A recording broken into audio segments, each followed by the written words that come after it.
Morning at the vast Azena Academy. Two students were walking and discussing. There are so many applicants this time, too. The other replied, among all those people, how many can actually become a blue sky knight? The brown-haired student said contemptuously, maybe not even one. If you're not a sword master, you can't become an official knight, and becoming a sword master is not easy. The one with glasses didn't understand. Are all knights sword masters? The brown-haired student frowned. Has this idiot spent his whole life cooped up in Azena? Do you think it's simple for them to be called a knight order? To be above nations and govern an entire city? The fact that all members of the Blue Sky Knights are sword masters is what's abnormal. Other countries barely have any sword masters. But here, even sword masters who can channel mana into their swords to control them are just ordinary knights. Moreover, there are also monster-like glossa masters up there. That's why, even in a place with no classes or any trainers, many people still flock here just because they heard that passing the entrance exam makes you a squire candidate. And the current commander is the youngest master of the Holy Sword Land Glossa in history. He's also the youngest commander of the Blue Sky Knights. Now, do you understand how great the prestige of the Blue Sky Knights is? The one with glasses looked out the window and exclaimed, no wonder there are so many applicants, huh? Senior, look at that applicant over there. The senior was annoyed. You little brat, where are you looking while I'm talking to you, huh? The examiner asked, are you planning to participate in that attire? The girl with pink hair replied, yes. She was seen wearing high heels and a splendid blue formal dress of a noble. The senior was astonished. That outfit! Coming to the Azena entrance exam dressed like that, is she sane? He saw her face clearly. She was obviously a delicate young lady. He said scornfully, just by looking at her, she doesn't seem like she can even hold a sword. The one with glasses was also surprised. Does she think this is a social party or something? The senior continued, forget swinging a sword, I doubt she can even hold one. Look at her posture from behind. She looks just like one of those young ladies who run away from home after reading too many romance novels. Wanna bet? I'll bet a silver coin she'll fall flat on her face and start bawling. The one with glasses protested, no thanks. I was going to bet the same thing. If we make that bet, I'm guaranteed to lose. Suddenly, a voice came from behind. Is something the matter? The senior stiffened. Greetings. Greetings, Commander. The speaker was the commander of the Blue Sky Knights, Yurion Kiri, a young man with silver hair. The brown-haired senior didn't dare to delay, replying, it's nothing, sir. We were just chatting about that peculiar applicant. Yurion mumbled as he looked towards the window. Peculiar? The senior replied, yes, you can tell at a glance over there. Even if she's a naive and thoughtless young lady, I wonder what her purpose is in coming to a military academy. I never expected to see an applicant like that at the Azena entrance exam. Yurion clenched his fist, silently asking about the applicant. You think she'll be eliminated? The senior replied, yes, sir. Isn't that obvious? It's hard to swing a sword dressed like that. Yurion didn't rush to deny his statement, but said, if it were me, I would bet that she'll be the top student in this exam. As soon as he finished speaking, under the astonished gazes of everyone, the pink-haired young lady gently swung her sword, cleaving the wooden log in two with a single horizontal slash. Effortlessly. Echania passed the preliminary round. As soon as the examiner finished speaking, all who witnessed Echania's performance cheered in amazement. The senior who had been scorning her from the beginning exclaimed, no, I can't believe it. The one with glasses also found it hard to accept reality. What am I watching? Yurion showed no expression. He turned and ordered the brown-haired senior, bring me her documents. The boy did not delay, replying immediately, yes, Commander. Yurion read the information on the clearly written file. Echania Roaz, female, 20 years old, eldest daughter of the House of Count Roaz from the Kiri Empire. Her name is derived from the Echinacea flower. That's a very fitting name, to the point that hearing it once is enough to remember it forever. He murmured her name, Echania. He recalled a memory. In the future that I know, she was not a student of Azena, nor did she have that beautiful pinkish hair. Yurion couldn't help but think, unconsciously muttering, "You've changed." As if sensing a gaze on her, she looked up. Later, Echania walked through the wide corridor. As she walked, she stared intently at her hand. Suddenly, the mark on her hand spoke. "You're thinking of abandoning me again, aren't you? Oh, my heartless master." Echania admitted, "Of course, I've come all the way to Azena." It continued, "Hey, that's really harsh. You know it's thanks to me that you were able to turn back time, right? Be generous. Don't cling to a past that has already been erased." Echania couldn't take it anymore. She yelled, "Shut up, you damn sword! If it weren't for you, I wouldn't have had to know those things." She thought about the demon sword that controlled its master to commit murder, also known as glossa. After the day this sword appeared, I killed the ones I loved with my own hands. On the day I became a demon, the only person who believed in me, even that person, Echania calmed herself down. "Don't tremble." She rubbed the hand with the mark, calculating to herself, "To permanently separate from this sword, I must not be distracted by other things. First of all, I must try to stay as far away from Commander Yurion as possible. Focus on joining a night order. Even if Yurion remembers, it doesn't matter. Focus on joining the night order." Even if Yurion remembers, it doesn't matter. I'm living a new life now. My 35-year-old self has returned to my 20-year-old body. This second life I've been given, I will not let it repeat that erased past. This is an opportunity not easily granted. Because this is a miracle I won for myself. She recalled, "The house of Count Roaz where I was born was not a major power in the Kiri Empire, but it was still a wealthy and traditional family. My parents loved each other. A well-behaved younger brother who would inherit the title, and with them their gentle and beautiful only daughter. I lived such a happy and normal life. Until that demon sword fell into my hands. Glossa, the demon sword created from human killing intent, takes over its master's body to cause massacres and destruction.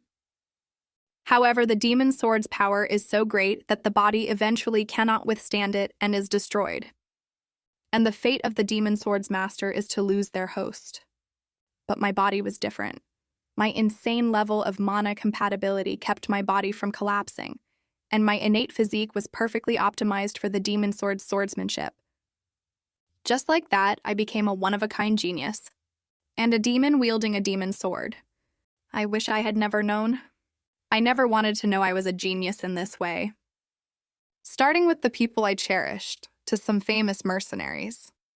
Swordsmen who were once respected, and even knights who were once called promising, all died at my hands. Echania despaired, "Why can't anyone kill me?" Today, I hope to be defeated, if a miracle exists. On that fateful day, the Blue Sky Knights, led by Yurion, appeared. He said, "You who are tainted by the demon's sword. As a member of the Blue Sky Knights who protect all knights, I will eliminate you." Echania couldn't respond to his words. She was controlled by the demon sword, but in her heart she yearned, "Please defeat me." Yurion Zehadenkiri. Despite being the third prince of the empire, he gave up his right of succession to become the master of the Holy Sword Glossa and the commander of the Blue Sky Knights. He was someone who lived in a world so different from mine. I could only watch him from afar, never daring to imagine meeting him. However, in those fantasies, we never met like this.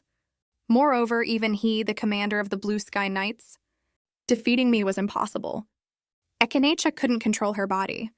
A terrifying power was unleashed, and she could only let herself be controlled. Rushing forward and slashing towards them, now Echania was being manipulated by it. In her mind, the demon sword's voice echoed, "Kill!" I don't want to kill. Yet she still roared at Yurion as their swords clashed. "Kill!"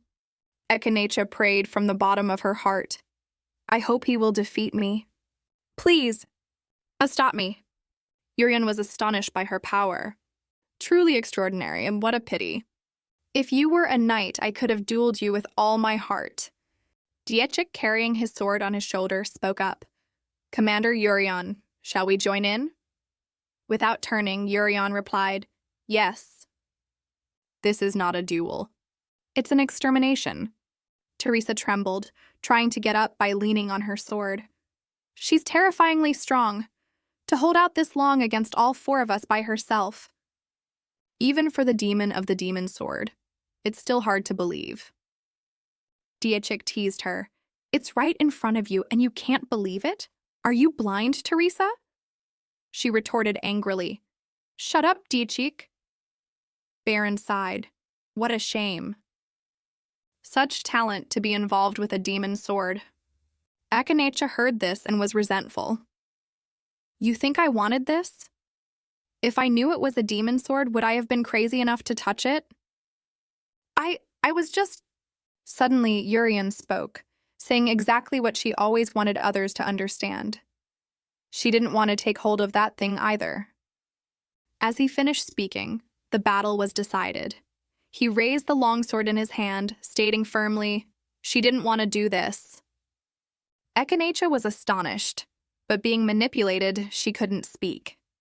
For the first time, I felt something that wasn't fear or resentment, but a faint touch of pity. It wasn't a look for a crazed demon wielding a demon sword, but a look directed at me, the person trapped inside. Do you know? I never wanted to do these things. At this thought, tears streamed down her face.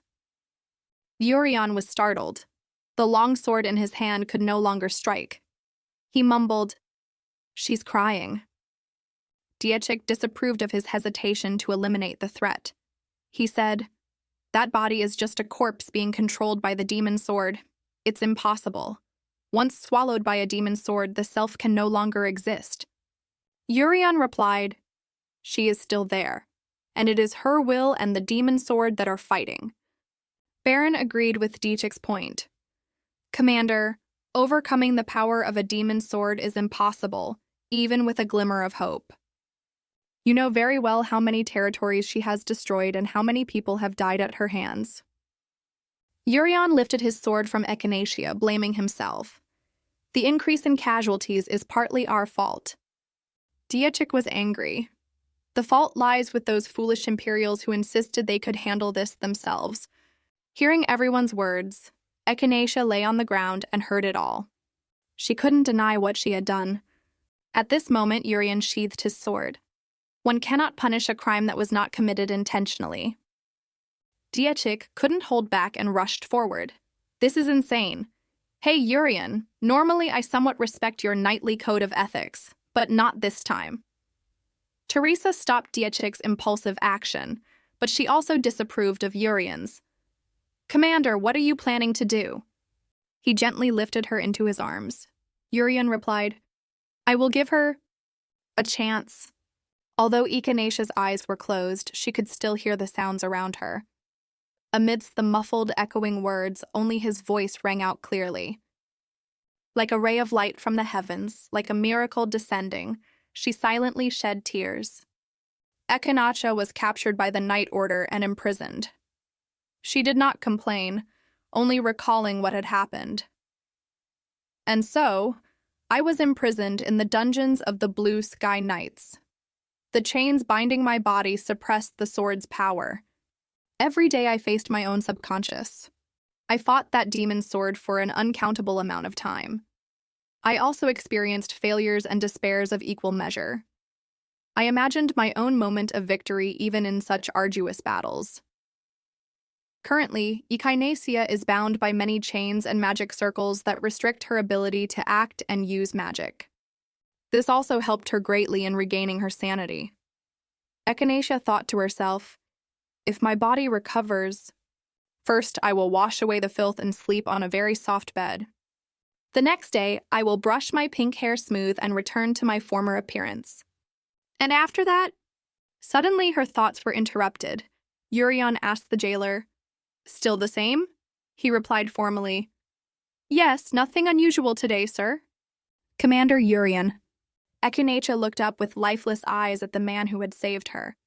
It was hard to believe she was once a young lady with crystal-clear eyes. Although the demon sword's power was suppressed by seals and magic, she still couldn't speak. She thought to herself, I want to smile and greet the one who gave me a chance. To be able to respond to the blue eyes that trusted me, to be able to atone for the sins I committed, I endured because I believed that such a wondrous miracle would come again. However, that miracle never happened. Deceived by the demon sword, the jailer opened the cell door. Baron, master of Salic Glossa, was killed by the demon sword while evacuating people until the very end. I can't let you go. Teresa, master of the dreamer Glossa, was the same. Even as she was dying, she struggled to hold Echania back. Absolutely not! She tried to buy time until her last breath. And Dichik, who was trying to escape to report the situation to the outside, was the same. Dichik was moving at extreme speed to deliver the news, but he was one step too late. He was astonished by Echania's overwhelming power. Unbelievable! A monster! Despite their best efforts, unfortunately, no one could escape the pursuit of the demon sword. In the end, Yurion returned from a mission and faced the demon sword in the now ruined Azena Plaza. The reunion I had longed for so long happened in a way I never wanted. But even Yurion, who was praised for having the most outstanding skills, could not defeat the demon sword that had grown through countless slaughters. The gaze that had watched over and trusted me was no more. Echania trembled, unable to resist the demon sword's control. She growled, I'm going to kill you. She raised the sword in her hand, and after that, all that remained within me was hatred for the demon sword. It has been 2 years since then, 6 years since being tainted by the demon sword. I regained control of my body in a small fishing village somewhere. My skin was no longer dirty, my hair had returned to its former color, and my body could move according to my will. Echania went mad, her former elegance gone, only despair remained. She angrily threw the sword away. It's too late. Too late. What am I supposed to do now? Everyone has already been killed. Now where am I supposed to go back to? The demon sword responded, its voice ringing out at that moment. Try doing that for 100 days, see if it doesn't break. She was startled by the voice from an unknown source. Who is that? It said with amusement, Me, glossa. The sword you're holding in your hand. The fact that you can hear my voice means you are qualified to become my second master. Congratulations, my second master. Echania couldn't believe it. She mumbled, Congratulations? Then she flew into a rage and screamed at the sword in her hand, How dare you casually offer congratulations? Because of you, I have no one left. No family, no friends. And what about the person who trusted me? Even though it was a demon sword, it was startled by her anger. Wait, that wasn't me! It was the malice and killing intent of the one who previously wielded me. Echania ignored the sword's words. Shut up! It continued to plead, Hey, master, listen to me. She still denied it. Shut up, I won't listen. Then it suddenly said, There is a way. To go back. Echania lowered the sword, stopping her intention to smash it. She couldn't believe her ears and asked again, What did you say? Can I save everyone I killed? It replied, Not save, but turn back time. The previous master did the same after awakening me. Of course, it's not an easy task. She impatiently cut it off. All right, just tell me how to do it. It explained, You know the legend of the glossa, don't you? If you possess all 10 artifacts created by man, you can truly borrow the power of a god sword. Among them, there is a sword made from time. The power of glossa offers a single chance to turn back time. Dawn gradually broke, enveloping Echania, who was sitting dazedly on the ground. She mumbled, Turn back time?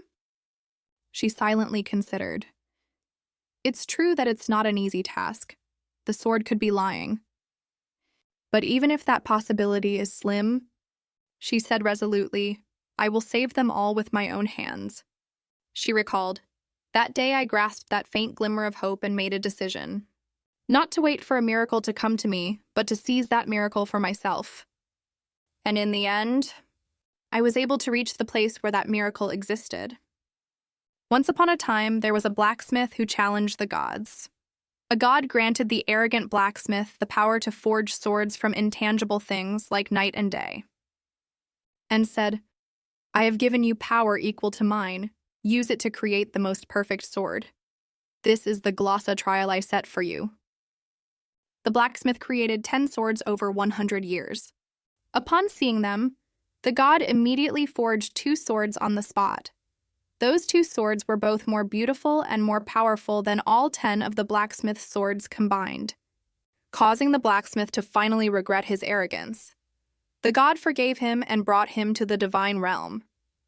The 12 remaining swords were left to the world, and because they were the result of a trial, they were called glossa in the ancient language. Among them was a god sword forged from the material of time. That sword from on high, its voice echoing across the sky.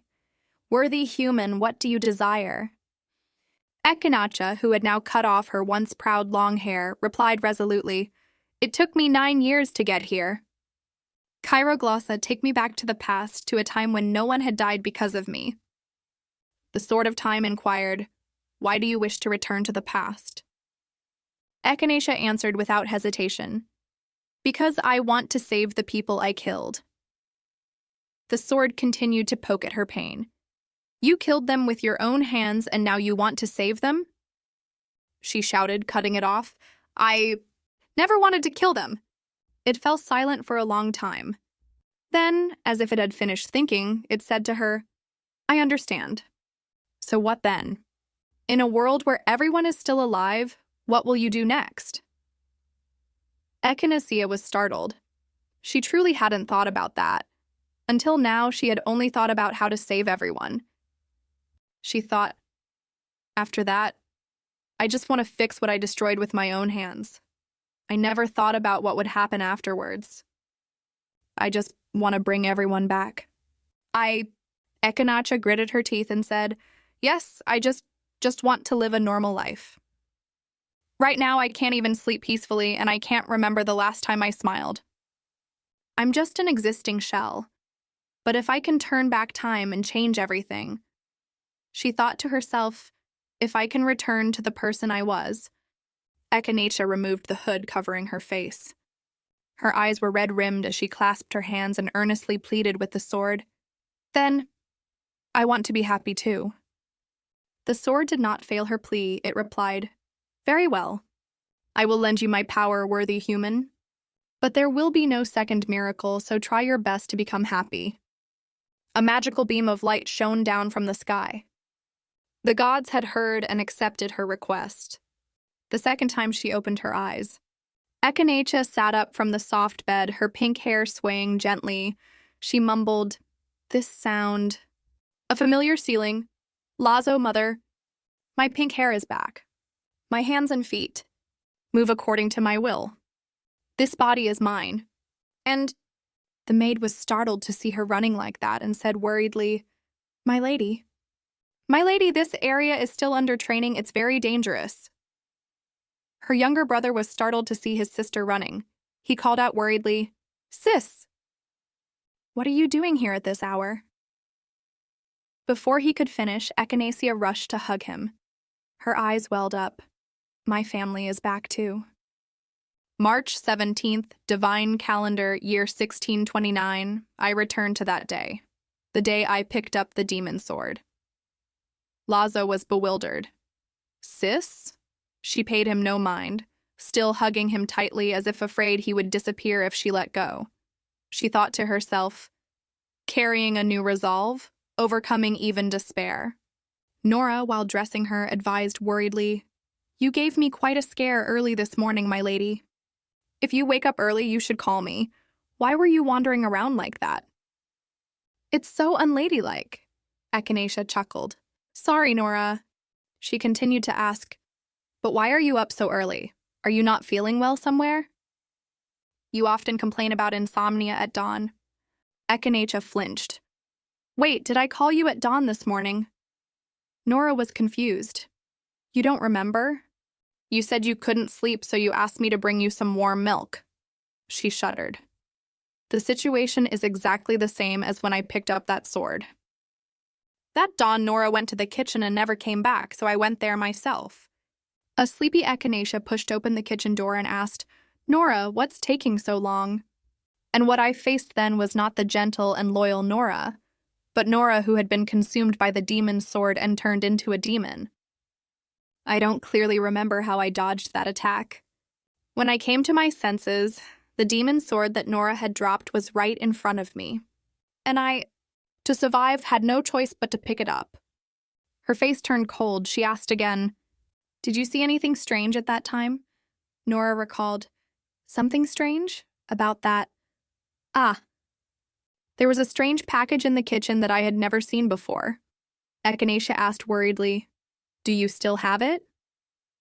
Nora replied immediately, Yes, since I didn't know its origin, I was planning to give it to the butler.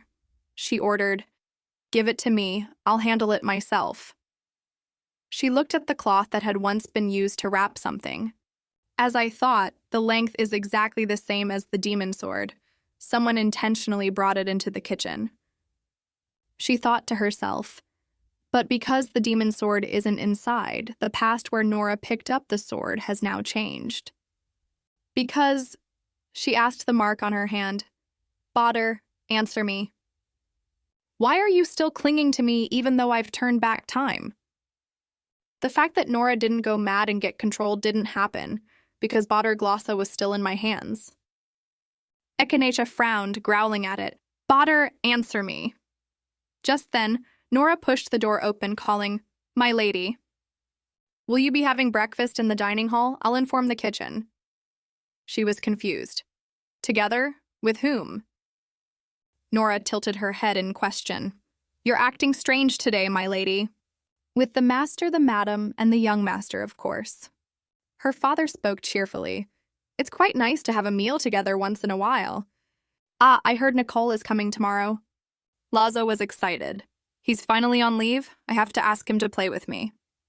The madam said sternly, Before you think about that, dry your hair properly. Lazo, next time you must dry your hair completely before coming to the dining hall.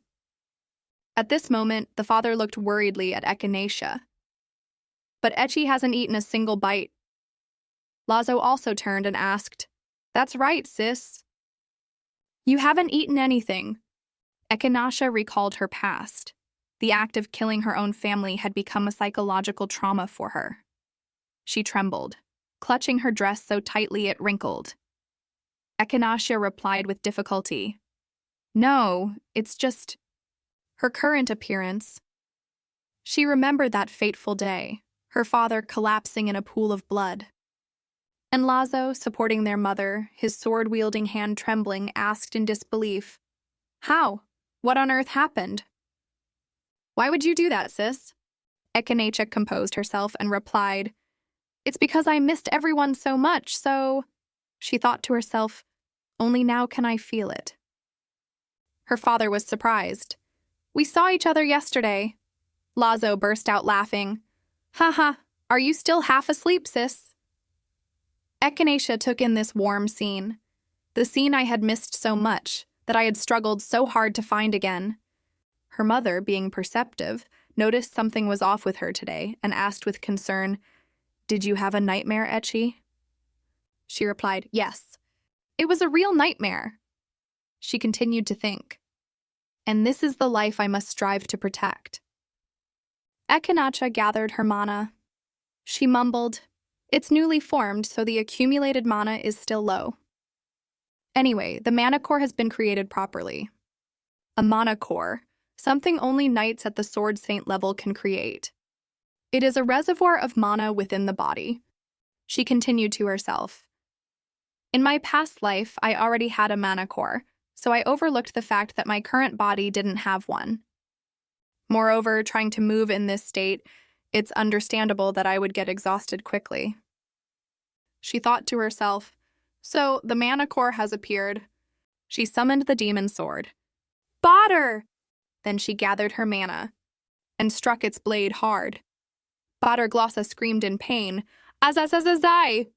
Hey, wake me up a little more gently, that hurts. She ignored what it said and got straight to the point. Tell me, why are you still following me? It explained, of course, even if time is reversed, your soul is still your soul. She was confused. What? It explained, I am the glossa that has been imprinted on your soul, and the reason you still have your memories is because you are the master of a glossa. Echania asked again, so that means if I abandon you, I'll lose my memories? It replied, that's right. She asked further, what about the other glossas? Baraha explained, you've never awakened the ego of the other glossas. You must awaken the ego to become a true master. The only glossa whose ego you have awakened is me. Without me, you'd probably be that naive, clueless girl you were before, wouldn't you? At this, it laughed cunningly. Oh, so that means you could be consumed by me once again. She gritted her teeth in anger, unable to say anything. Echania calculated silently. Baraha glossa is the sword of slaughter. It's not just about losing my memory and having my ego stolen like before. If I'm careless, that sword will consume me again, and I'll cause another massacre. If I can't completely get rid of the demon sword, I can't have the happy life I desire.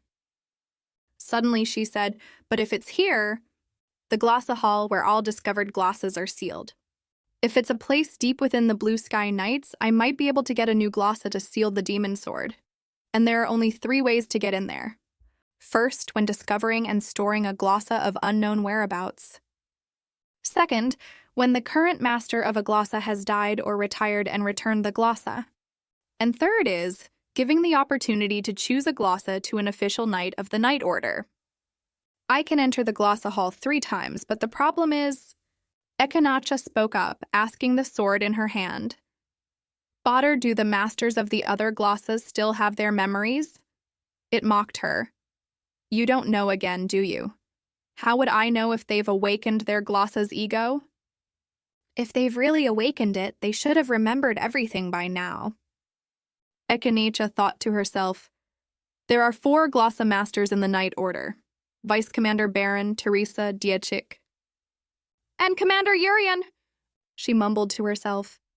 If they all have their memories from before, if Yurion still has his memories, then will he hate me enough to want to kill me? That's only natural. Echania betrayed him, and yet she expects to be treated like a friend? I'd be lucky if he doesn't draw his sword the moment he sees me. Therefore, I need to find a way to join the Night Order without the glossa masters finding out. She suddenly noticed the mirror, where her face was reflected. An idea struck her. Pink hair, the person they remember, is not the noble lady Echania Roaz, but the demonic visage of the sword. In this appearance, they won't recognize me, right? A genius knight with a difficult personality who dresses up and wears high heels. It might cause some controversy, but at least I won't be suspected. What's a little controversy? It can't be as bad as being called the demon of the demon sword, right? Echania showed the notice to everyone. She said, things have turned out this way, so I will do my best at Azena. Nora couldn't believe her ears. She trembled. Yes. Echania quickly got in and closed the carriage door. I will send a personal servant to move my luggage to my quarters so you can go now. Nora trembled. My lady. Echania waved her hand and walked away decisively. Give my regards to my parents. Nora tried her best to persuade her. A military academy? How can my lady go to such a harsh place? Finally, she screamed in despair. Lady Echania! Suddenly, Baraha asked, Master, is it okay to leave like that? Echania replied, It's fine. After all, I've already made preparations at home. A few days before departing for Azena, a red-haired girl sat opposite Echania. She spoke up. So, you want me to investigate the origin of the demon sword while you handle it? I just got back from a vacation at the Magic Tower, and I was wondering why I was called back so urgently. From the story that someone has become the master of the demon sword, To the current rumor that there's a demon sword wielder in the Count's house, is it all true? Echania didn't hide anything, speaking honestly. It's true. So I want to ask for your help during my time at Azena. I hope you will keep my family and everyone in the Count's household safe. The red-haired girl asked impatiently, Do you know how serious this situation is? There's no guarantee you won't be controlled by the demon sword like yesterday. What are you planning to do at Azena? Don't tell me you're planning to go straight to the Blue Sky Knights and confess that you're the master of the demon sword?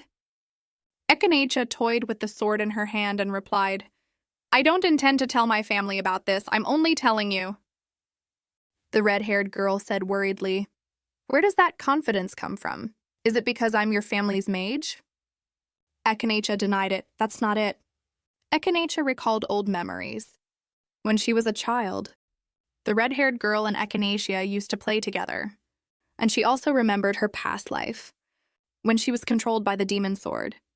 She thought to herself, because you're the only one who can injure the demon sword. But I can't say that. Echania bowed her head. She said softly and cautiously, I don't trust anyone but you. The red-haired girl sighed. I know, I trust you. Echania sat up straight in surprise, not expecting her to agree to this impulsive decision. The red-haired girl continued, But how do you plan to join the Knight Order? That place is a gathering of sword geniuses. Will you be okay? Echania laughed and said theatrically, Don't you worry. I am the genius of geniuses. At Azena, people were whispering, Is that her? What does she think the Knight Order is? She must be crazy. Echania knew but said nothing, trying to eat with dignity as if it had nothing to do with her. It's true that I'm the cause of that rumor. But can't they let a person eat in peace? This is so annoying. Right now, she was the center of attention. Echania thought to herself, maybe I should become the top student a year early at the age of 21. Suddenly, a blonde girl approached. Are you Lady Echania Roaz? I'm Alice Winterbell. We've been assigned as roommates this time. I'm sorry to bother you while you're eating, but could you speak with me for a moment? Echania looked up and replied politely, Yes, what is it, Lady Winterbell? Alice asked bluntly. Lady Roaz, what's with all that luggage in the room? Echania said, Are you talking about my clothes and jewelry? She remembered the piles of suitcases she had brought. Thinking back, it was a lot. Alice, annoyed, frowned. An officer cadet aiming to become a knight surely doesn't need that many clothes. Echania replied, I do. Alice was taken aback. What? Echania said with an air of reluctance. I have no intention of wearing something as drab as the cadet uniform.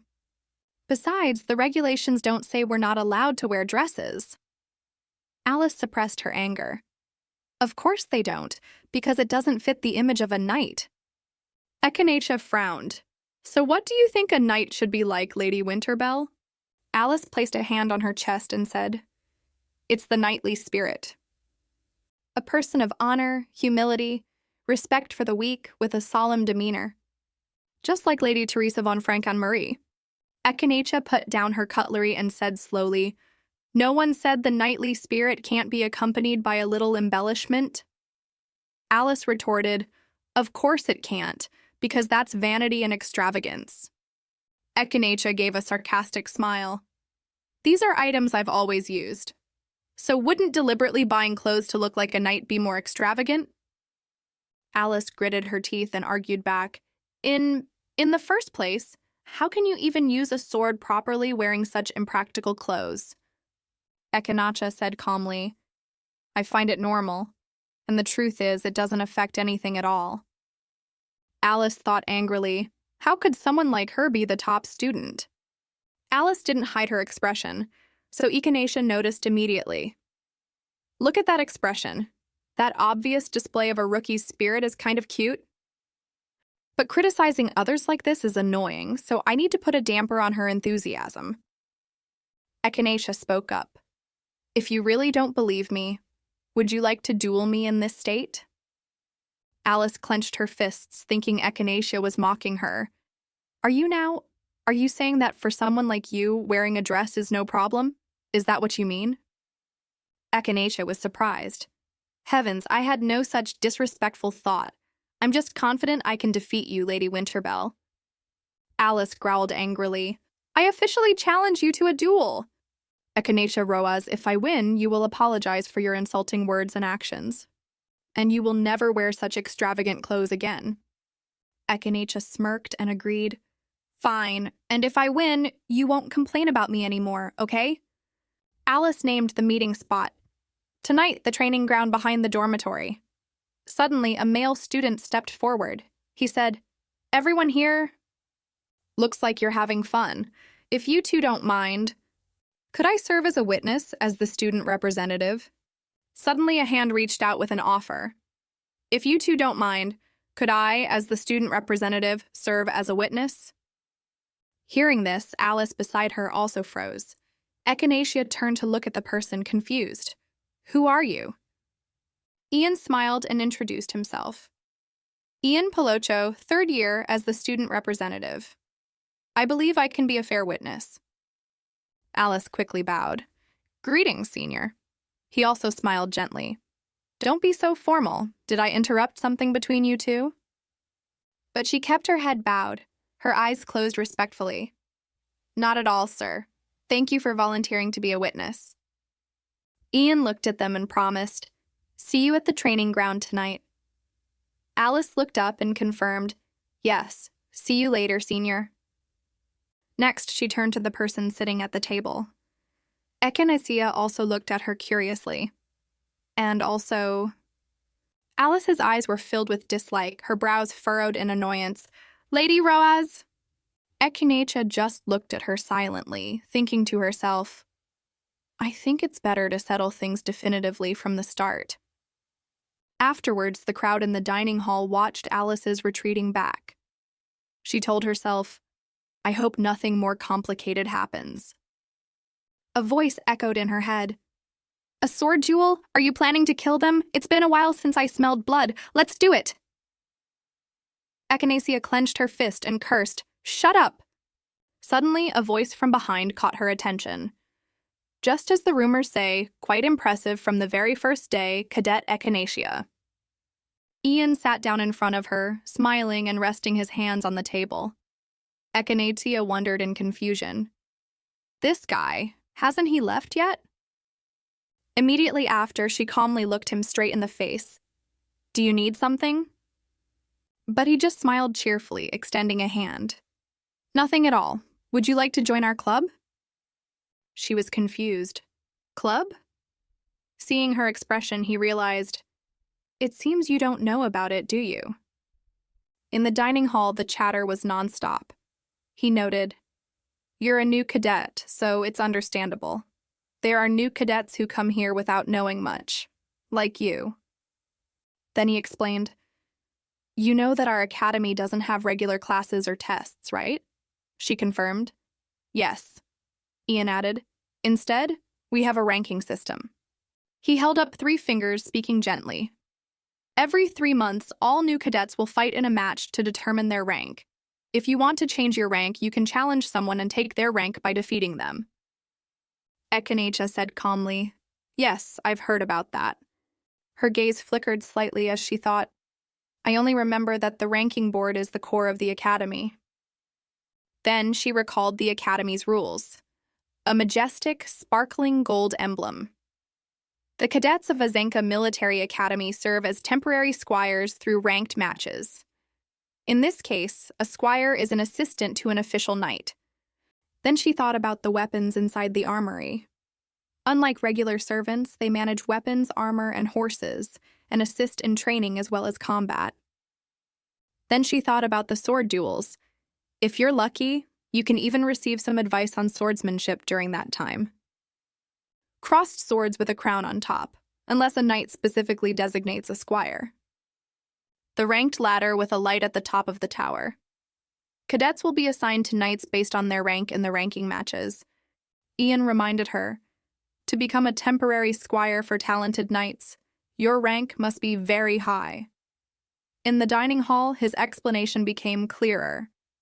That's why all the cadets risk their lives for that ranking battle. But it's very difficult to improve your skills on your own, right? That's why you need someone to help you. Next, Ian rested his chin on his hand, smiled at her, and affirmed, "That's why clubs exist." He continued to invite her. When you join an academy club, you can train with others, and sometimes with coaches. Usually, students decide which club to join. Before enrolling, Echania was a bit skeptical. "Is it mandatory?" Ian smiled gently. "It's not mandatory, but they will persuade you." Then he further explained her impressive status. "You came here as the top student, and now you've made quite an impression, so there will be many tough challenges ahead for you." Hearing that, Echania still didn't seem convinced. Ian was also puzzled. Is there any other reason? Next, Ian took out a scroll and placed it on the table. "You'll understand when you see this." She looked at the scroll. He removed his hand from the purple-ribboned scroll and announced, "Echania Roaz, first year, you have been appointed to become a squire."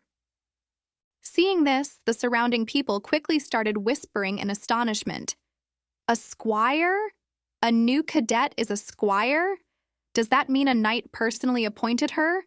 Who on earth would appoint a new cadet as a squire?" She heard this and was also confused. "What is this?" Echania's face was tense, her eyes wide with panic. "Which cruel person appointed me? Don't tell me the glossa masters still have their memories." She remembered the blood-red color in the dark space, the memory from her past life of being forced to kneel before Yurion by 2 soldiers, looking tattered. She thought endlessly, "No, it can't be. They'll kill me or capture me alive." Who could it be? Her eyes widened in fear. "I never intended to approach an official knight." Her hand clenched into a fist. "But who is it?" Ian replied, "It's Yurion Zehadenkiri." Hearing this name, Echania's eyes filled with astonishment, bewildered. "Yurion?" Immediately after, he stood up and smiled, while she sat motionless. "The duration is 1 month. Your official duties will be assigned after that. During that time, I will conduct your preliminary training." Ian approached and patted her shoulder gently. "Come to the 4th training hall, east of the building, before 9 a.m. tomorrow." His hand left her shoulder. "You don't have any more questions, do you?" Immediately after, he turned, waved goodbye, and left with a promise. "See you at the 7th training hall tonight." She was still frozen, unable to react. She mumbled in her heart, "Yurion." She was lost in a daze of confusion. Yurion appointed me as his squire? Is it because of my top entrance score? Or was I too outstanding in the 2nd test? Or does Yurion still remember? Yurion's cold face appeared in her mind. If so, I don't understand. Why? I betrayed the chance he gave me. I ruined everything. I wanted to see him again, but I didn't expect to see him like this. Suddenly, a thought flashed through her mind, startling Echania. A squire. Does that mean I have to be by Yurion's side again? That afternoon, the sun began to set. Ian smiled at her, Alice beside him. "You're finally here." Echania arrived at the training ground with her sword and wearing her dress. He looked at her. "Hello, Cadet Echania Roaz." Next, he looked over at Alice and announced, "Let's not waste any more time, let's begin." She also nodded. On the dueling floor were Echania and Alice at opposite ends, with Ian as the referee, officiating. "Since Cadet Alice requested the challenge first, you will have the first move." On the evening of April 18th, 1629, under the witness of Ian Palocho, he looked towards her, who was concentrating, "Cadet Echania Roaz." Then he looked towards Alice, who was frowning. "And Cadet Alice Winterbell, you may begin your conversation through your swords." Ian raised his hand. "May the victor show mercy and grace. May the loser accept defeat with humility. May honor and justice reign in their swords." With a stoic expression, he waved his hand to signal, "Begin! Glory to the divine." On the other side, she also brought her sword before her chest, closing her eyes to give a swordsman's salute. Then she opened her eyes and looked at Echania with astonishment. That's... On the other side, she was holding the two sides of her skirt, giving an elegant curtsy. Alice was confused. Is that a lady's curtsy? The people below crossed their arms and whispered scornfully, "What is that? Does she think this is a ballroom? Unbelievable." Seeing this, Alice also assumed her stance in confusion. Someone like that is the top student? She swung her sword, gritting her teeth in dissatisfaction. Unacceptable. Immediately after, she stomped her foot and charged forward. The two swords clashed with a loud noise. A flurry of slashes came from Alice while Echania blocked with her sword. Next, she turned to dodge the blow, causing Alice to lunge forward. Alice's body froze. Then she realized with anger, gritting her teeth, she's just dodging. She's not attacking at all, not even defending properly. Alice gritted her teeth in anger after the missed swing. Damn it! Having missed her swing, she could only retreat. When she calmed down, Alice frowned and questioned, "Are you even focused on this match?" She looked straight at Echania, calling her out without hesitation. "Echania Rawaz!" At that moment, her eyes suddenly widened in surprise. Echania looked at Alice with a guilty expression. "I should have ended the match sooner, but my head was somewhere else. Apologizing now would just be seen as an insult." Thinking this, she quickly gripped her sword firmly. In that case, Echania moved like the wind, reaching her in an instant. "There's no other choice. Let's end this." Only now did Alice become startled, her pupils dilating. "When did you get so close?" In that moment, she could only struggle to block the sword at her neck. Looking at her own small hands, Alice could only blame herself. "It was just a weak blow, and I couldn't even block it." She parries with textbook precision as if she stepped out of a dueling manual.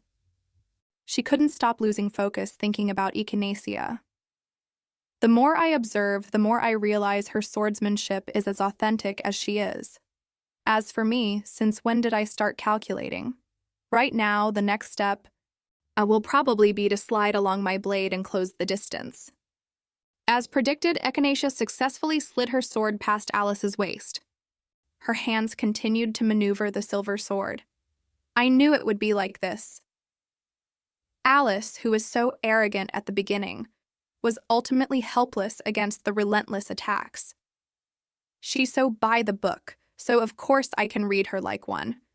She watched her sword fly out of her hand and could only curse. Damn it! The sword spun 3 times in the air, and then it immediately stuck into the ground, to everyone's surprise. Alice couldn't resist any longer, and could only submit to the sharp point of the sword at her neck. "I lose. I won't bother you anymore." After sheathing her sword, Echania immediately bowed her head in apology.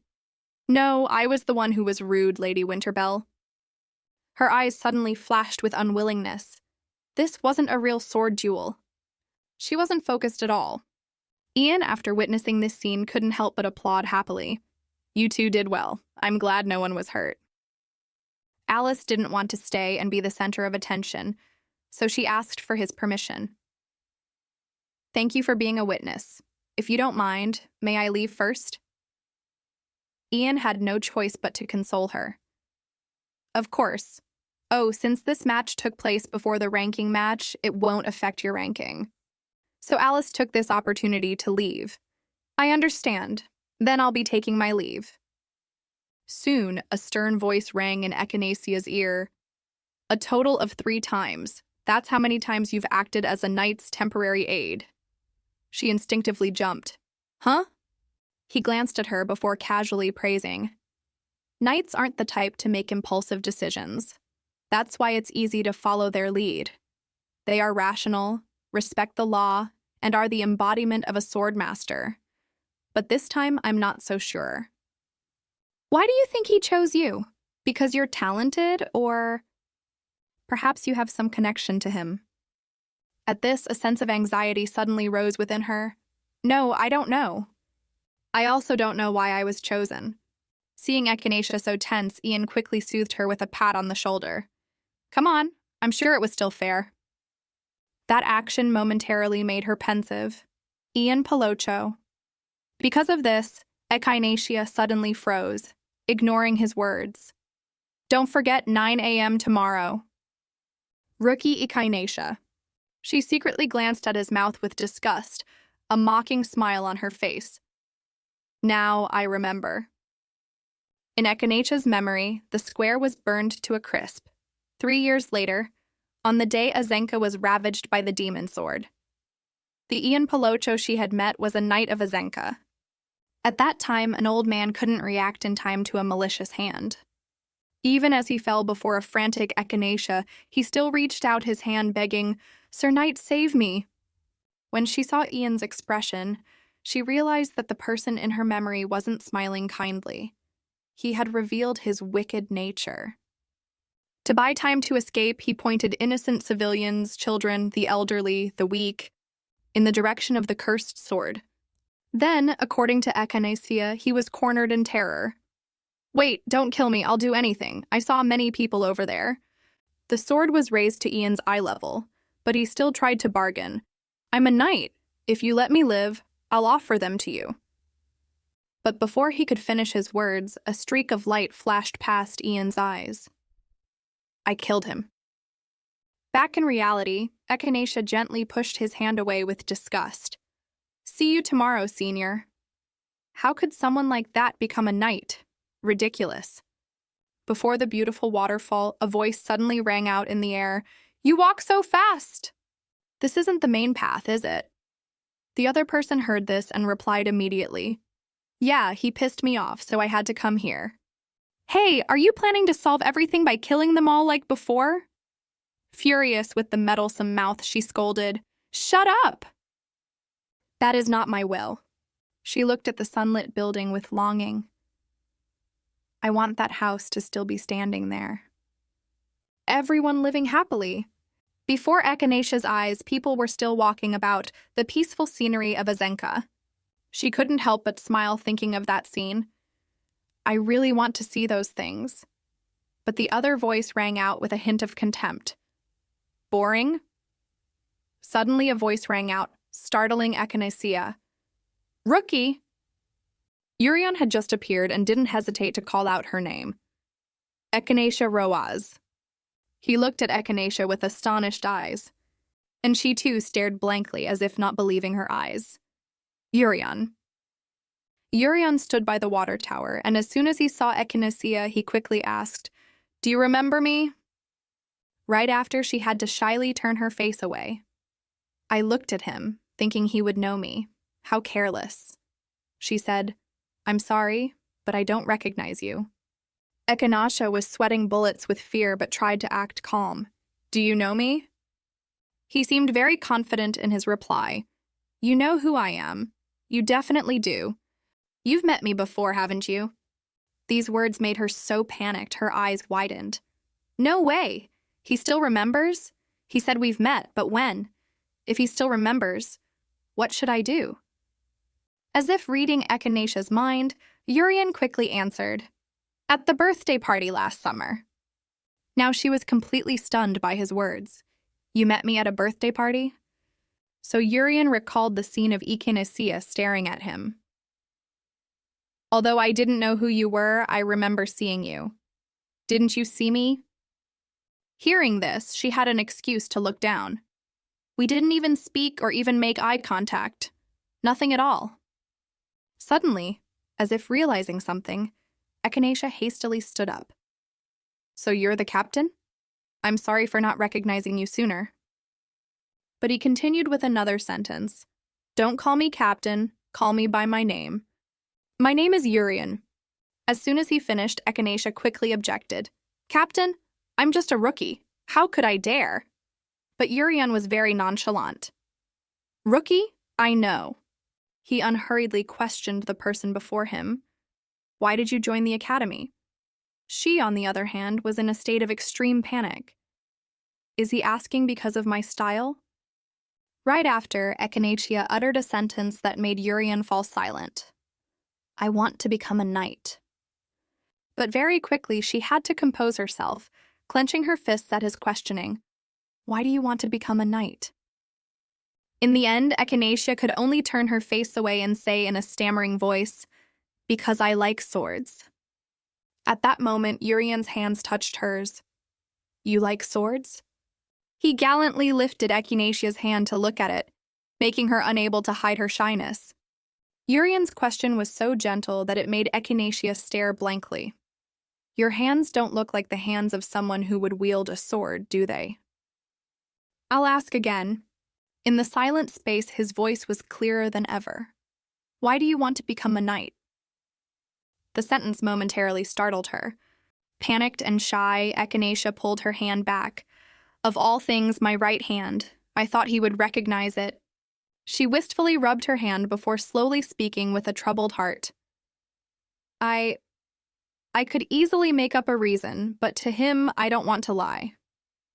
Echinacia's hesitant voice rose above the sound of the rushing water. Because I want to be happy. It might sound strange, but... At this point, she once again fell into deep thought under Yurion's gaze. At least those blue eyes will believe me. I don't want to be deceitful. As if possessed, Echinacia insisted, I'm telling the truth. As soon as the words left her mouth, she felt it was strange and turned away. More importantly, why are you here? However, he didn't answer, but asked Echinacia in return, what about you? What are you doing here on your first day? Hearing that, she silently thought of a reason. I wanted to check the fountain, but it's perfectly fine. I can't say that. She replied, I was just taking a walk and happened to end up here. Yurion went along with her, repeating her words. Me too, I also walked here. His expression brightened even more as he smiled lightly. It was that very smile that made Echinacia's heart waver. Is he the type of person to smile like that? She asked, You walked? But Yurion gave a very blunt reply to the girl. Yes. As soon as he finished speaking, she felt this reason wasn't right. Isn't it too much of a coincidence? Coming to the place where he was once killed? On the very day he appointed the girl who once killed him as his aide? It means he still remembers everything. After thinking, Echinacia couldn't help but question him. I heard you appointed me as your aide, but if it wasn't for that reason, then... Why? I need to know his intentions. His face suddenly turned serious. Rookie Echinacia. Yurion quickly shifted to a shy expression. May I request a practice match? Even she was stunned, overwhelmed by the change. A practice match? Next, he took off his jacket before continuing. Not right now, but whenever you're ready. His enthusiasm made her suspicious. I'm the rookie, I should be the one begging for it, yet he's the one proposing it. Yurion acted without any hesitation, draping his jacket over Echinacia. To find out why I called you that? I'll answer after we have our duel. It's cold at night.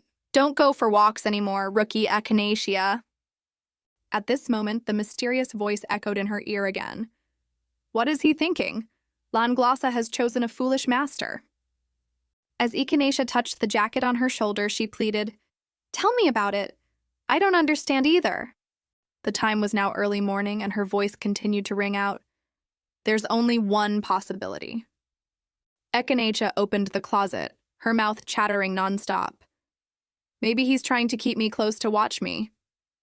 Even the other voice couldn't stand it, grumbling, What nonsense are you spouting this early in the morning? She quickly took out the familiar jacket with a guess. I think I know why he called for me. He wants to confirm whether I am the demon of the demon sword or not. Looking at the jacket with 2 tiger crests, the voice also felt curious. So he made you his aide to keep an eye on you? Echinacia fell into deep thought while fiddling with the jacket in her hand. If not, there's no reason for him to keep me by his side. If he was sure I'm the demon, at least. At this point, she hugged the jacket to console herself. He wouldn't have smiled at me like he did yesterday. Suddenly, Alice appeared from nowhere, pulling Echania from her daydream. Echania. She walked closer to the person standing in front of the closet, holding a piece of paper. I said I wouldn't bother you, but… Alice furiously threw it to the ground. Did you leave this in the hall to show off? No need, everyone already knows you're the knight's aide. Then she left before Echania could utter a word. I'm leaving. She quickly watched the furious figure leave and couldn't help but marvel. She must be really upset, but she's still composed, even closing the door very gently. Soon the rolled-up paper caught Echania's attention. The beautifully tied ribbon holding the paper appeared before her eyes. I can't do anything more. It's time to focus on what I can do.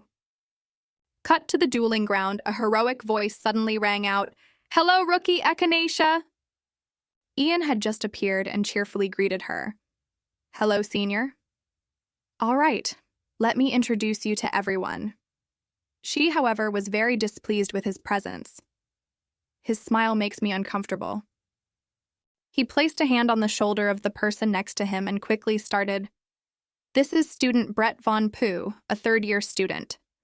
Today, he will assist you in the preliminary training in my place.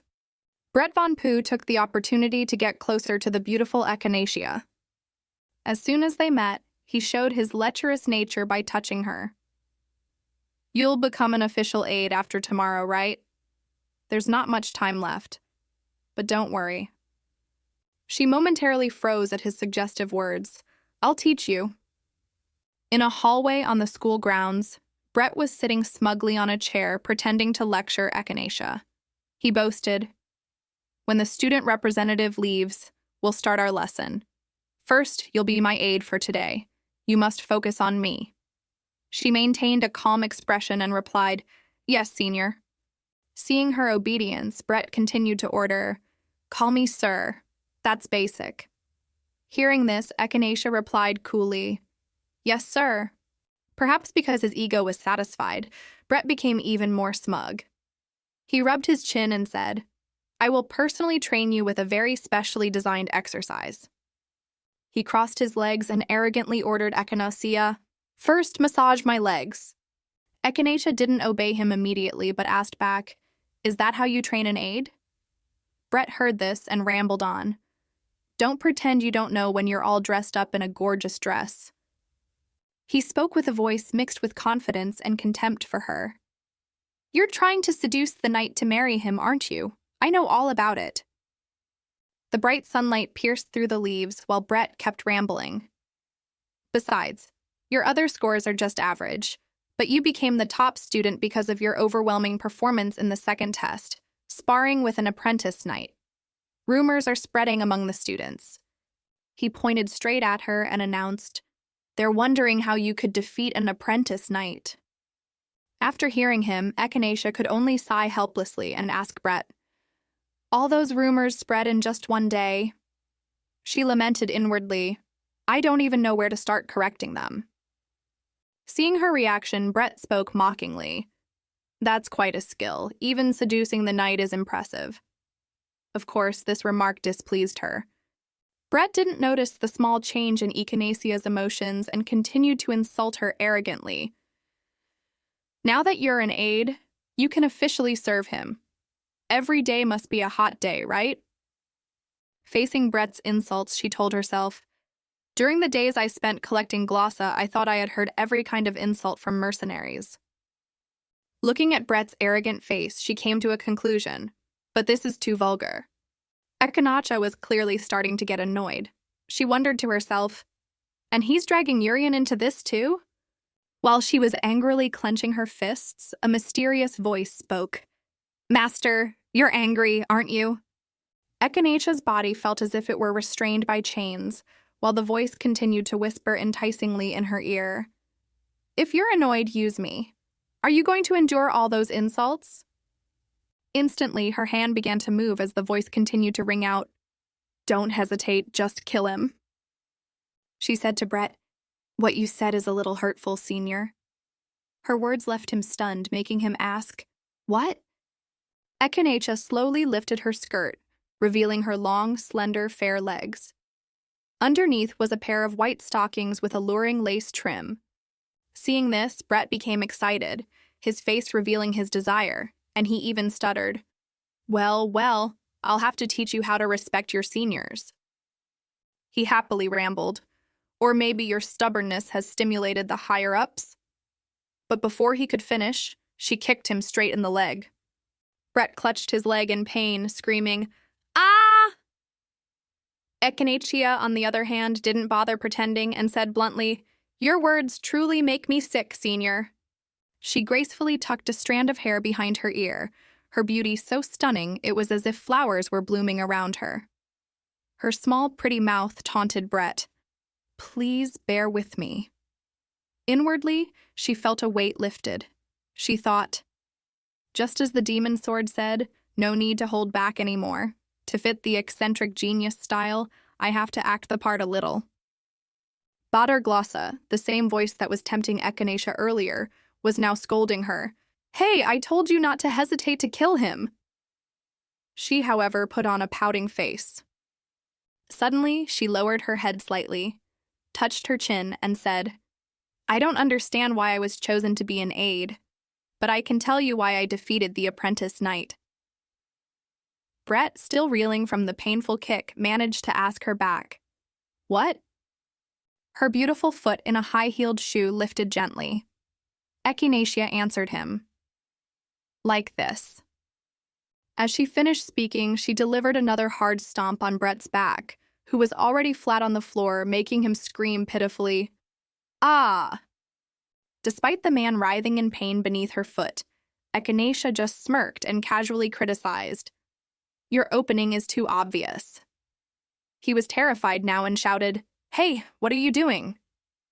Brett's face was pale, but he still forced himself to threaten Echania. "If you don't stop, I'll report you to the higher-ups and you'll have your status revoked." But she was clearly not afraid, even challenging him. "Go ahead and report me." Echania looked down at him, her hand on her sword hilt, reminding Brett, "But you'll have to tell them everything we talked about, too." She decisively jabbed the sheathed sword into Brett's shoulder, making his face pale with pain. She spoke calmly, though unable to hide her anger. "What's this about serving at night?" Perhaps Brett was scared out of his mind. He stammered and cursed, "You hit me first? You bitch? You. Do you have proof? Do you have proof of what I said?" Suddenly, from a distance, a pair of feet walked toward them, accompanied by words addressed to Echania, but seemingly in response to Brett. "I can be a witness if you need one." The person added, "You're Echania Roaz, right?" Echania asked the person in surprise, "And you are?" The person was a handsome young man with tanned skin, brown hair, bright golden eyes, and a charming smile. He introduced himself. "Baraha Islaf, 3rd year." He assured Echania, "I heard everything that guy said. I can be your witness." Hearing this, Echania replied casually, "Thank you. Now there's a witness." She then continued to poke Brett with her sword. Baraha was munching on some bread while watching the scene. Ignoring him, she asked Brett again, "Senior Brett, do you think you did anything wrong?" As she finished speaking, the sword plunged straight into the ground right next to Brett's face, scaring him so much he broke into a cold sweat and yelped, "Hick!" Though terrified, Brett remained stubborn. "You? What nonsense are you talking about? I didn't do anything wrong." Echania didn't pay much attention to his words. Lifting her sword, she said bluntly, "I figured you'd say that." She retracted her sword and heel, letting him sit up, and told him off. "Get lost." Brett snorted bitterly. Echania even kindly reminded him, "Watch your mouth." Although he was so scared he bolted the moment he was free, Brett still managed to look back and threaten Echania. You'll regret this." The other two stood and watched him run for his life. Baraha pointed at the fleeing man, laughing and joking, "I think I could have taught him a lesson."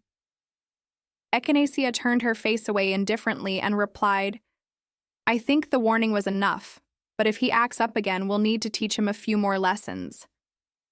She posed it as a question, but it sounded more like a statement. If he keeps getting beaten down, won't he shut up from the pain? For some reason, that sentence caught Baraha's attention. He voiced his thoughts. From what I've heard, it seems he's undergoing preliminary training to become an aide. Why would you listen to nonsense from a loser like him? Of course, this piece of information caught Echinaceia's attention. She asked, "Is he famous?" Baraha shared his impression of Brett. He's part of that foolish clique that thinks the military academy is their private mansion. Plus, that guy has probably never been recommended. So who on earth introduced him? Hearing his description, Echinaceia imagined Brett's smug, villainous face, along with Ian's bright, smiling one. She replied helplessly, "The student representative, sir." She thought to herself, "Recommending a troublemaker to me, Ian Palocho?" Baraha sighed while eating his bread. He quickly finished the pastry, crumpled the paper bag in his hand, and seriously asked Echinaceia, "Echinaceia Roaz, why are you wearing a dress?" Hearing that, she naively asked him, "Is there a dress code?" Baraha gave a polite smile and explained, "I'm not discriminating against you, I'm just curious." Echinaceia lightly tossed her voluminous hair, her beauty shining along with the stylish dress. She answered frankly, "This is my preference. I like to dress nicely." Baraha immediately thought of other fashion items like gloves and leather shoes for women, wondering, wouldn't gloves and leather shoes be more comfortable? Is that really a preference? Echinaceia explained, "Yes, but they don't match the dress and they're not pretty." Baraha thought of her plain sword and asked, "If you like pretty things, why carry such a cheap-looking sword?" Echinaceia said, "I'll just throw it away and buy a new one if the blade gets chipped." This answer clearly surprised him. Baraha burst out laughing. "Pfft, ha-ha." He was excited. "Ha-ha, the more I talk to you, the more interesting you are." Echinaceia was a bit taken aback, but still replied politely, "Thanks for the compliment." He answered casually, "All right." He leaned one hand against the wall to support his tall frame from falling over with laughter, wiped a tear with his other hand, and said to her, "I'll supervise your preliminary aid training." Echinaceia bowed deeply to express her gratitude. "Thank you for your guidance today." Baraha, meanwhile, was silently assessing her. "She's a little timid, but still better than the last guy.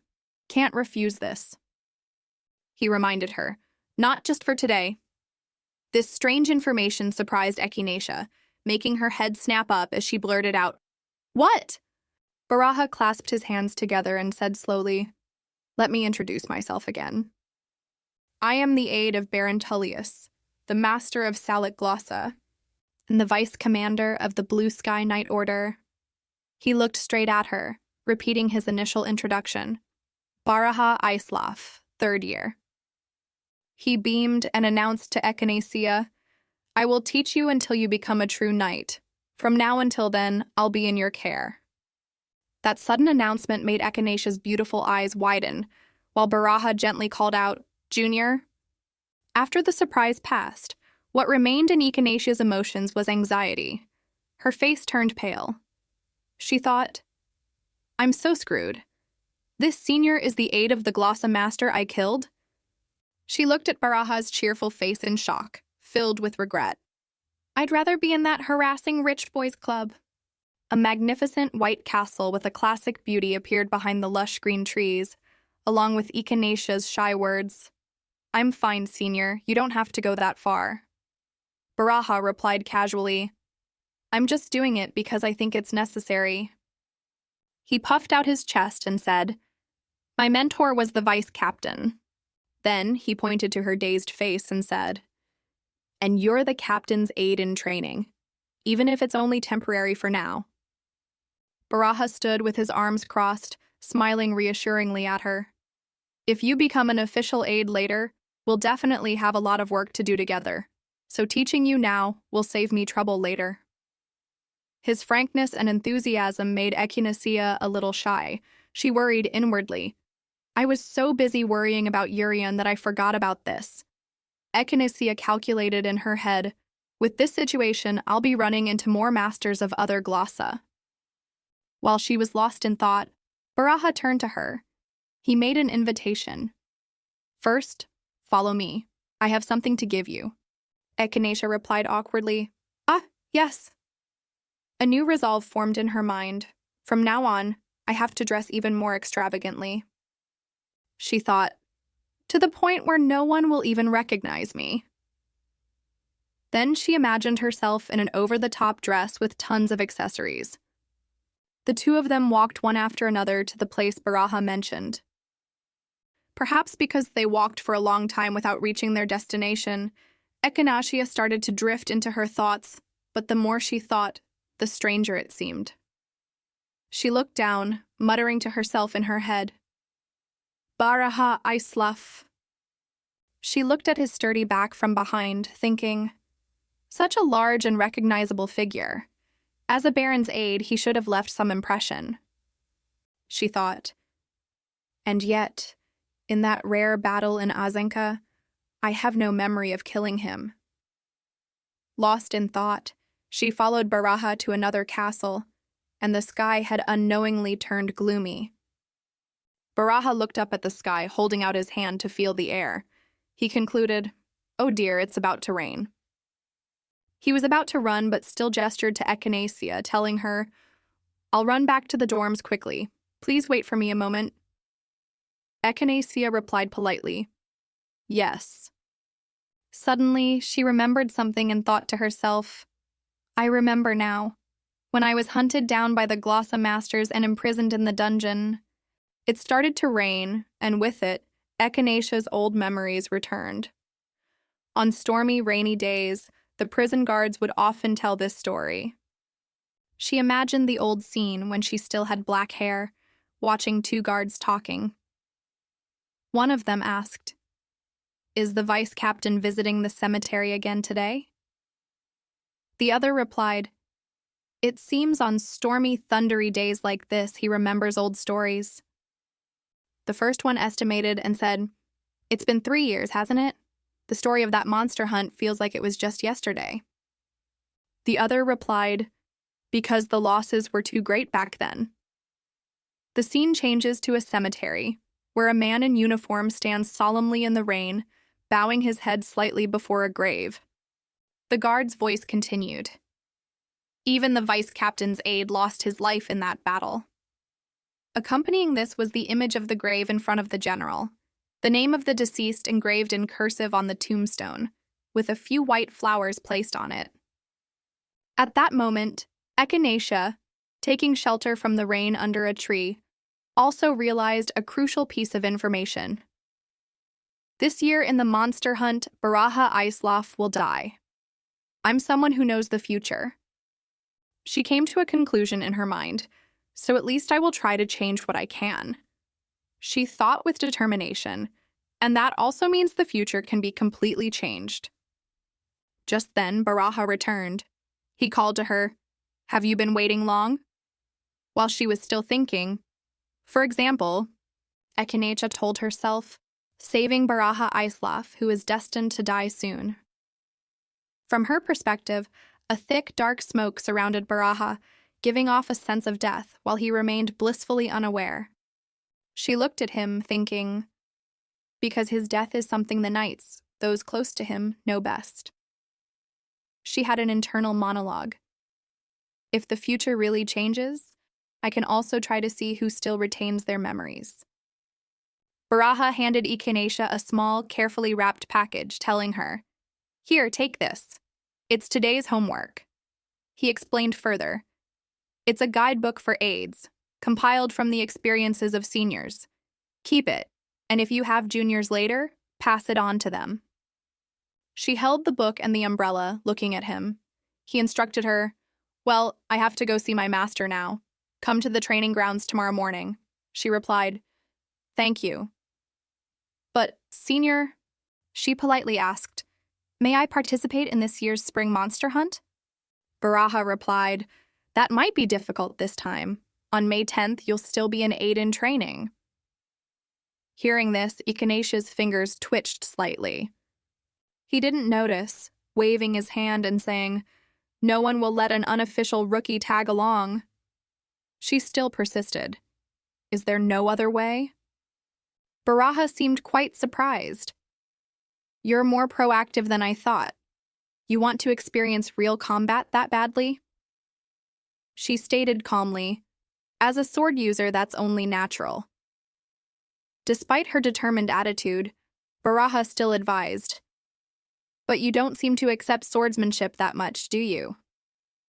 His words made her a bit flustered, thinking, "Is it that obvious?" Outwardly, she pretended to be calm and asked, "You think so?" He casually said, "Well, if not, then just forget it." While Echania was still dazed, Baraha offered a solution. "If you want to go that badly," he proposed a tough condition: get into the top 3 in the upcoming new student ranking battle.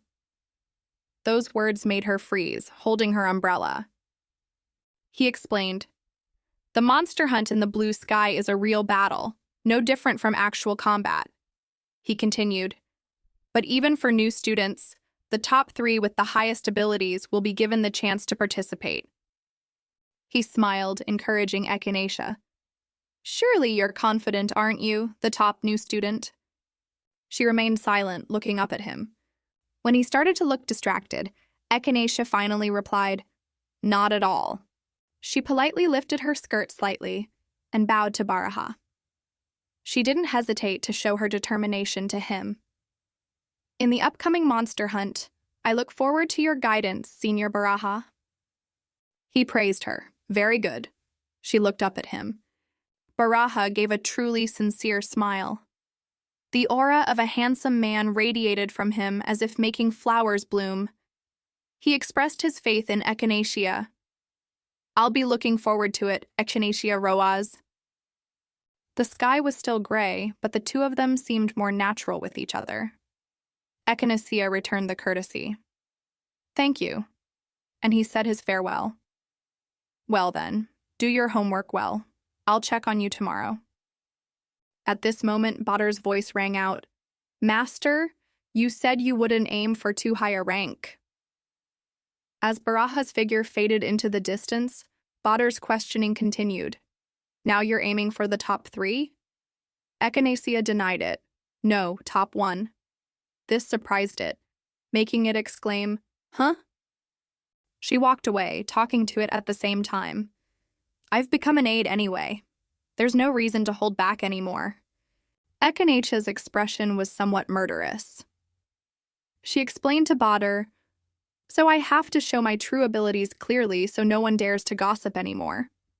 Raindrops started to pitter-patter on the leaves. Badar wondered, "If you're that angry, why not just kill him?" She told it, "I don't want to. I don't want to become a murderer." Echania held out her hand to catch the rain. Badar didn't let up, pressing on. "But you've been like that before, haven't you? That still makes you a murderer."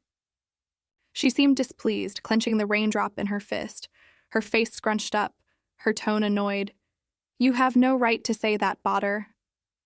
She sank into thought. Every knight possesses a special ability. And the first time I realized the true power of the demon's sword. Her fist clenched tighter. Recalling a memory. Was thanks to an informant in the dark alleys I met after awakening the demon sword's consciousness. The memory was in a tavern where the owner was talking to Echania, who was cloaked and hidden. He said, "Yurion, huh? He's the worst captain in history. The entire Knight Order disbanded because he pitied a worthless demon like that, didn't it?" The tavern owner's tone was clearly sarcastic. He only got so full of himself because people praised him too much. He criticized bluntly, "A real bastard." That sentence made Echania clench her fist. He was still unaware, smirking deviously and continuing to curse. Someone like him should have been torn to pieces long ago. At that moment, Echania's whole body radiated killing intent, her face darkened, raising her hand to attack. The mark of the demon's sword was in her palm. The owner hadn't even finished his sentence. Echania's inner voice echoed, "The demon's sword, when its master lets down their guard, She walked out of the tavern, her inner voice still echoing, and loses their reason. That voice said, or feels killing intent towards a human, it will be activated by the magical power of that intent. The scene left behind her was an empty bar counter, with only blood splattered around. That voice didn't stop and began to control its master, finding the most optimal way to kill, accompanied by the image of the tavern owner dead with his eyes open, blood splattered on the liquor shelf. That unpleasant memory ended, and the rain began to pour heavily. Echania was also unhappy. She clenched her fist, thinking, an ability I never want to think about. Baraha, seemingly unconcerned with her feelings, tried to explain, you know it well. The suppressed killing intent that hasn't been released is gradually accumulating, right? It's been a long time since you've killed anyone. Echania's hand was loosely clenched.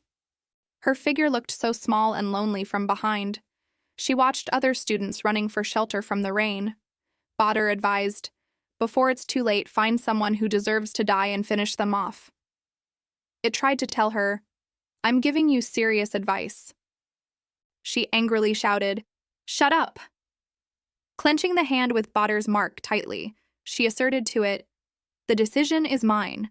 From now on... Suddenly, the scene shifts to Alice standing by a window watching the rain. She watched the rain and commented, it's raining so hard. She placed a pink envelope on the table.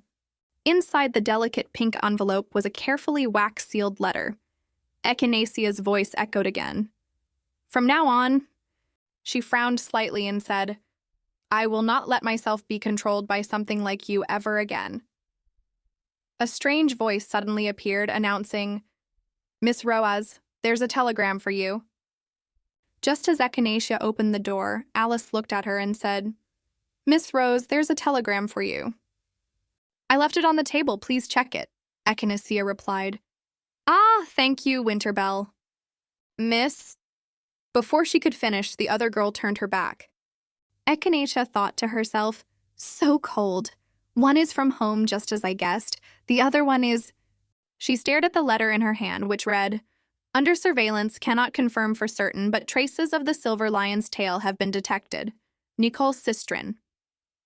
Echania looked at the letter, thinking, the silver lion is the crest of the Kiri Empire's royal family, which means the Kiri royal family is connected to the demon sword that was once with me. A few days later, in a large villa with many adjacent stables, a voice was heard. They say you became the captain's aide thanks to your beauty. If anyone understood the captain even a little, those ridiculous rumors wouldn't have started. Those kinds of groundless rumors will disappear soon enough. Don't worry about it. Instead, focus on the main duty of an aide, taking care of the horses. Baraha stood with his arms crossed, looking at Echania, and said, oh, by the way, Sinfit likes to be brushed a little firmly, don't forget. She heard this and replied, yes, I understand.